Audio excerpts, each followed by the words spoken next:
उद्योगपती गौतम अदानी यांच्यावरील अमेरिकेच्या कोर्टात चालू असलेली फौजदारी खटले अखेर अमेरिकेच्या कोर्टानं डिसमिस केलेत, म्हणजेच कायमचे बंद केलेत।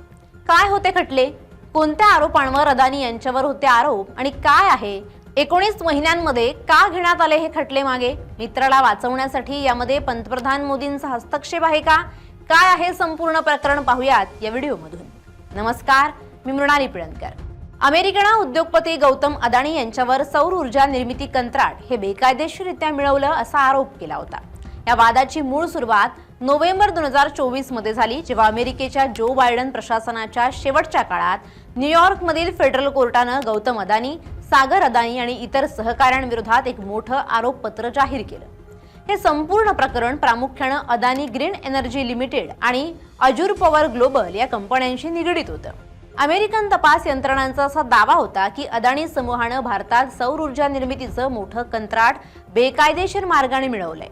अमेरिकेच्या सिक्युरिटीज अँड एक्सचेंज कमिशन आणि न्याय विभागानं समांतरपणे दोन वेगवेगळ्या पद्धतीनं ही कायदेशीर कारवाई सुरू केली होती। या कारवाईमुळे अदानी समूहाच्या जागतिक प्रतिमेला आणि शेअर्सना मोठा फटका बसला होता आणि आंतरराष्ट्रीय वित्तीय बाजारपेठेतून निधी उभारण्यासाठी त्यांच्यावर तात्पुरती मर्यादा आली होती। अमेरिकेने वकील आणि तपास यंत्रणांनी ठेवलेल्या आरोपानुसार अदानी समूहानं भारतात जवळपास 12 मेगावॉट सौर ऊर्जेचं कंत्राट मिळवण्यासाठी सरकारी अधिकाऱ्यांना $250 दशलक्ष म्हणजे सुमारे 2100 कोटी रुपयेपेक्षा जास्त रकमेची लाच देण्याचा कट रचला होता। हा कथित लाचखोरीचा प्रकार घडत असताना अदानी समूहानं अमेरिकन बँका, संस्थात्मक गुंतवणूकदार आणि आंतरराष्ट्रीय बाजारातून बॉन्ड्सच्या माध्यमातून $3 अब्ज पेक्षा जास्त निधी उभारला होता। हा निधी गोळा करताना अदानी समूहानं अमेरिकन गुंतवणूकदारांना लेखी आश्वासन दिलं होतं की त्यांची कंपनी लाचखोरी किंवा कोणत्याही भ्रष्टाचार विरोधी कायद्याचं पूर्ण पालन करते आणि कंपनीत कोणतीही अनियमितता नाही। अमेरिकन कायद्यानुसार गुंतवणूकदारांची दिशाभूल करणं आणि माहिती लपवून निधी गोळा करणं हा सिक्युरिटीज फ्रॉड आणि वायर फ्रॉड अंतर्गत गंभीर गुन्हा मानला जातो। याच कायदेशीर चौकटीचा आधार घेऊन न्यूयॉर्कमधील वकिलांनी अदानींवर फौजदारी खटले दाखल केले होते। या मुख्य फसवणुकीच्या खटल्या व्यतिरिक्त अदानी समूहावर अमेरिकेच्या परदेशी मालमत्ता नियंत्रण कार्यालयानं आणखी एक आरोप केला होता। त्यानुसार अदानी एंटरप्राइजेसने दुबईतील एका व्यापाऱ्यामार्फत एलपीजीची आयात केली होती। हा गॅस ओमान आणि इराकचा असल्याचं भासवलं गेलं होतं, परंतु अमेरिकन तपासात तो गॅस प्रत्यक्षात इराणमधून आल्याचं उघड झालं होतं। अमेरिकेने इराणवर कडक आर्थिक निर्बंध लादलेले असल्यामुळे हा व्यापार अमेरिकन निर्बंधांचं थेट उल्लंघन मानला गेला असाही आरोप होता। हा मोठा कायदेशीर लढा अत्यंत नाट्यमय रीतीने संपुष्टात आला।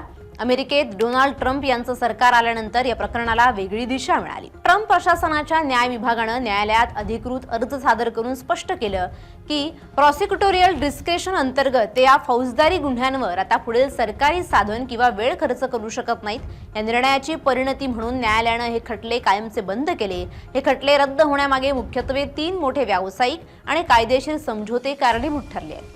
पहिला महत्त्वाचा टप्पा म्हणजे फौजदारी खटले बंद होण्यापूर्वी अदानी यांनी अमेरिकेच्या सिक्युरिटीज अँड एक्सचेंज कमिशन सोबतचा दिवाणी खटला सामोपचाराने मिटवला। या कराराअंतर्गत गौतम अदानी $6 दशलक्ष आणि सागर अदानी $12 दशलक्ष म्हणजे एकूण $18 दशलक्ष इतकी आर्थिक रक्कम भरायला तयार झाले। अमेरिकन कायद्यातील एका विशेष तरतुदीनुसार ही रक्कम म्हणजेच दंड भरताना त्यांनी आपल्यावरील आरोप अधिकृतपणे मान्यही केले नाहीत आणि ते फेटाळलेही नाहीत। दुसरा टप्पा म्हणजे इराण निर्बंध उल्लंघनाच्या प्रकरणाचा निपटारा। अदानी एंटरप्राइजेसनं अमेरिकन ट्रेझरी विभागासोबत सहकार्य करण्याची भूमिका घेतली। त्यांनी स्वतःहून संबंधित माहिती प्रशासनाला दिली आणि भविष्यात कडक नियमांचं पालन करण्याचं आश्वासन देत $275 दशलक्ष प्रचंड दंड भरून हे प्रकरण पूर्णपणे बंद केलं। तिसरं आणि सर्वात व्यावहारिक म्हणजे अदानी समूहानं अमेरिकन अर्थव्यवस्थेत दिलेल्या गुंतवणुकीचा प्रचंड मोठा प्रस्ताव। डोनाल्ड ट्रम्प अध्यक्ष म्हणून निवडून आल्यानंतर गौतम अदानी यांनी जाहीर केलं होतं की अदानी समूह अमेरिकेच्या ऊर्जा आणि पायाभूत सुविधा क्षेत्रात $10 अब्ज म्हणजे सुमारे 83,000 कोटी रुपये इतकी मोठी गुंतवणूक करेल, ज्यामुळे अमेरिकेत 15,000 पेक्षा जास्त नवीन रोजगार निर्माण होतील। अदानी यांच्या वकिलांनी अमेरिकन प्रशासनासमोर कायदेशीर बाजू मांडताना स्पष्ट केलं होतं की जोपर्यंत हे फौजदारी खटले आणि अटकेची टांगती तलवार कायम राहील तोपर्यंत एवढी प्रचंड आंतरराष्ट्रीय गुंतवणूक प्रत्यक्षात आणणं व्यावसायिकदृष्ट्या शक्य आहे। ट्रम्प प्रशासनाचं आर्थिक धोरण अमेरिका फर्स्ट आणि रोजगार निर्मितीवर केंद्रित असल्यानं या 10 अब्ज डॉलर्सच्या प्रस्तावानं खटला निकाली काढण्यात आला अत्यंत महत्त्वाची भूमिका बजावल्याचं मान्य झालं। याशिवाय अदानींच्या वकिलांनी न्यायालयाला पटवून दिलं की कथित लाचखोरीची घटना भारताच्या कार्यक्षेत्रात घडली असून यात कोणत्याही अमेरिकन प्रतिस्पर्धी कंपनीचे थेट नुकसान झाले नाही आणि सर्व अमेरिकन गुंतवणूकदारांचे बॉन्डचे पैसे सुरक्षित आहेत। अमेरिकन कायद्याचा गैरवापर करून हा खटला पुढे चालवणं योग्य नसल्याचं कायदेशीर मत बनल्यामुळे अखेर हे सर्व खटले कायमचे बंद करण्यात आले आहेत आणि पुन्हा हे खटले चालवता येणार नाहीत असाही निर्णय घेण्यात आलाय। यामध्येच अदानी आणि पंतप्रधान नरेंद्र मोदी यांच्यातील कथित संबंधांवरून भारताच्या राजकीय वर्तुळात नेहमीच आरोप प्रत्यारोप होत असतात।